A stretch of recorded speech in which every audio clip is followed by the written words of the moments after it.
আজকে হলে 25 জানুয়ারি। তো আজকেও ইন্ডিয়া এবং ইংল্যান্ডের বিরুদ্ধে টি-20 সিরিজের দ্বিতীয় ম্যাচ খেলা হবে।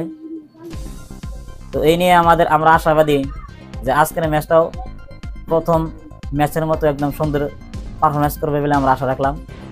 তো ভারতীয় দল প্রথম ইনিংসে অনেকটাই ভালো পারফরমেন্স ছিলেন, যেখানে ফিল্ডিংয়ের এবং বোলারের অনেকটাই তারিফ করতে হবে, যেখানে অভিষেক শর্মা, বারুণ চক্রবর্তী এবং আর্শদীপ সিং এবং হার্দিক পান্ডিয়া অনেকটাই ভালো পারফরমেন্স করেছেন।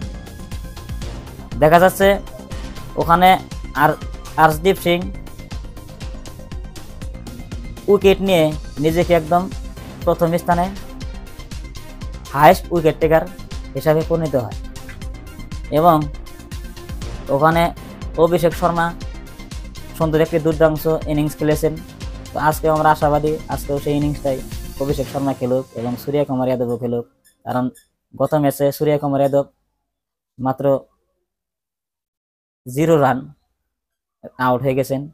তো আমরা আশা করি আজকে সূর্য কুমার যাদব অনেকটা কামব্যাক করবেন। তার থেকে বড় আশা হলো আজকের ম্যাচে আমরা মোহাম্মদ শামি, ওয়ার্ল্ড ক্লাস বোলার মোহাম্মদ শামিকে আমরা দেখতে জানি ভাই।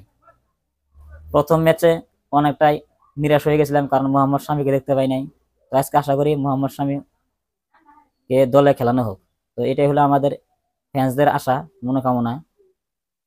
তো যাই হোক, বেস্ট অফ লাক টিম ইন্ডিয়ার জন্য দ্বিতীয় ম্যাচে।